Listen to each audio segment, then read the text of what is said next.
Halo guys, perkenalkan nama saya Aditya Nugroho, mahasiswa Universitas Mitra Bangsa. Di video kali ini, saya akan mereview apa aja sih fasilitas yang ada di kampus Universitas Mitra Bangsa.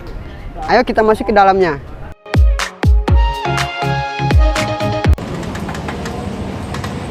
Nah, di awal pintu masuk kampus, kita sudah diperlihatkan tempat pusat informasi kemahasiswaan. Biasanya tempat ini digunakan oleh calon mahasiswa atau mahasiswi untuk bertanya-tanya tentang informasi-informasi sekitar kampus. Selanjutnya ada ruang perpustakaan. Mari kita lihat ruang perpustakaan.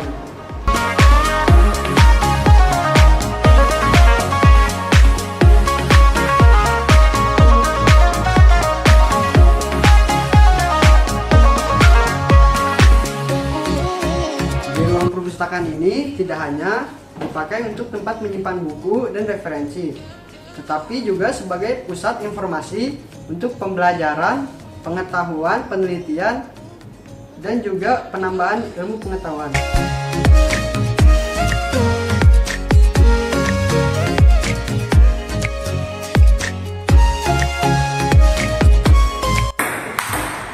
Kampus kita juga menyediakan tenis meja, biasa digunakan oleh mahasiswa untuk mengisi waktu luang di saat sudah kelas belajar mengajar. Teman-teman, fasilitas toilet di kampus kita juga lumayan cukup lengkap loh. Di sini ada wastafel dan ada kaca buat ngaca. Kamar mandinya juga cukup bersih. Ayo kita lihat.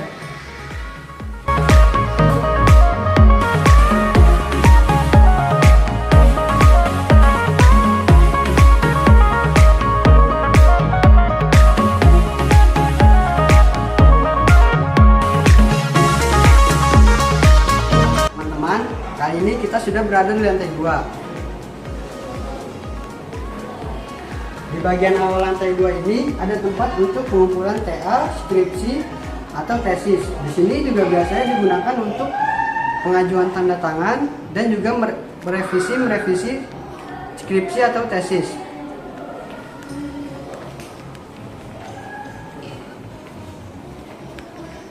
Selanjutnya ada ruang rektor.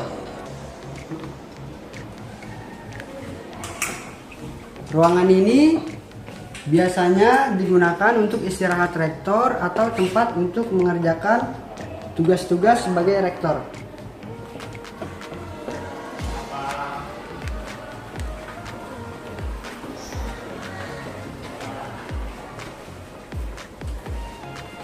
Selanjutnya ada ruang untuk rapat. Mari kita lihat ruang rapatnya.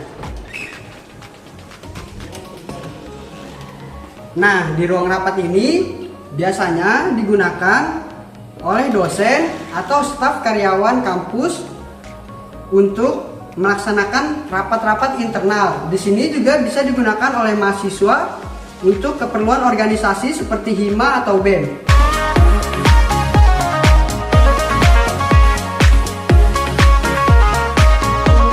Nah, sekarang kita sudah berada di ruangan dosen. Mari kita lihat ruangan dosennya. Ruangan ini biasa digunakan oleh dosen sehabis mengajar di kelas. Ruangan ini juga biasanya digunakan dosen untuk menilai tugas-tugas mahasiswanya.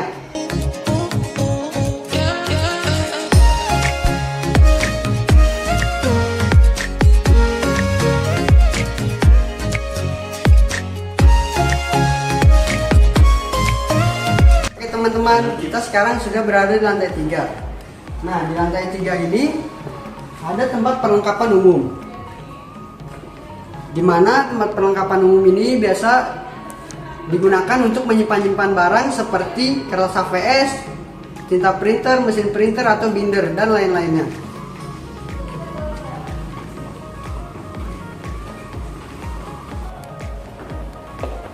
Nah, selanjutnya di sini ada musola.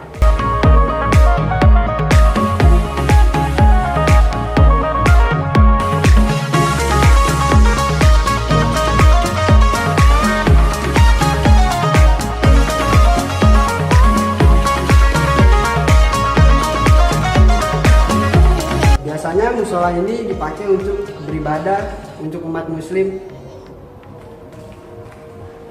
Nah, ya selanjutnya fasilitas selanjutnya.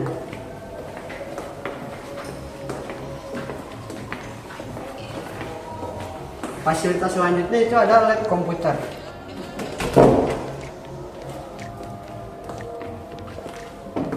Nah, di lab komputer ini diperuntukkan untuk mahasiswa-mahasiswa yang tidak mempunyai laptop atau sedang ada praktek buat mata kuliah tentang komputer. Di sini juga perlengkapannya lumayan lengkap seperti PC, dan juga di sini sudah disediakan AC.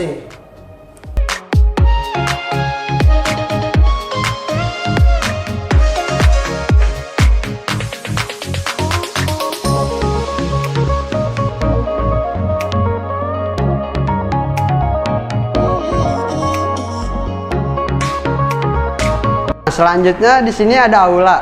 Ayo mari kita lihat aulanya.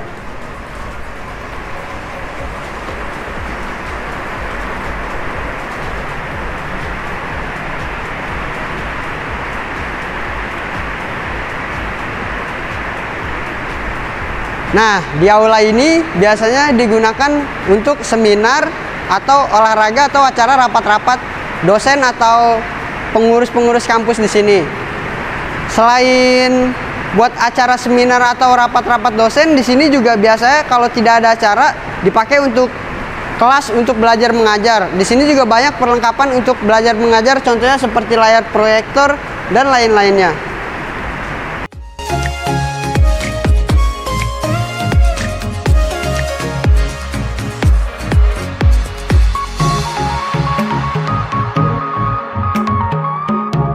Kita selanjutnya ada ruang kelas. Mari kita lihat ruang kelasnya.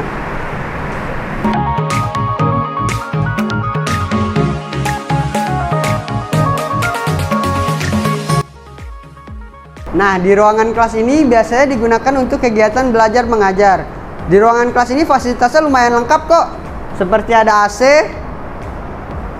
proyektor,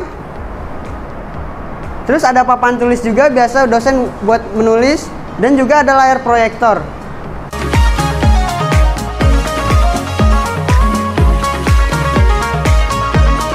Kenapa sih public speaking sangat penting? Karena public speaking memungkinkan kita untuk berkomunikasi yang efektif dengan orang lain. Dengan keterampilan public speaking, kita juga dapat menyampaikan ide, gagasan, dan informasi dengan jelas dan persuasif. Sehingga kita dapat meningkatkan kesadaran dan pengertian orang lain terhadap isu-isu yang kita hadapi. Selain itu, keterampilan public speaking juga dapat membantu kita dalam meningkatkan keyakinan diri dan meningkatkan kemampuan kita dalam berkomunikasi dengan orang lain, sehingga dapat membantu kita dalam mencapai tujuan dan sasaran yang kita inginkan. Apa sih keuntungan belajar public speaking? Keuntungan belajar public speaking antara lain, yang pertama, meningkatkan kemampuan berkomunikasi, yang kedua, meningkatkan keyakinan diri, serta yang ketiga, meningkatkan kesempatan karir dan peluang bisnis. Oleh karena itu, belajar public speaking sangat penting untuk meningkatkan kemampuan komunikasi dan meningkatkan kesuksesan dalam berbagai aspek kehidupan. Nah, setelah tadi kita melihat fasilitas-fasilitas kampus Universitas Mitra Bangsa yang memadai, Anda yakin tidak ingin bergabung di Universitas Mitra Bangsa? Di sini juga menyediakan program Diploma D3, program Sarjana S1, program Magister S2, dan juga di sini ada program beasiswa KIP. Ayo segera daftarkan diri Anda sekarang juga. Sekian informasi yang dapat saya sampaikan. Sampai jumpa.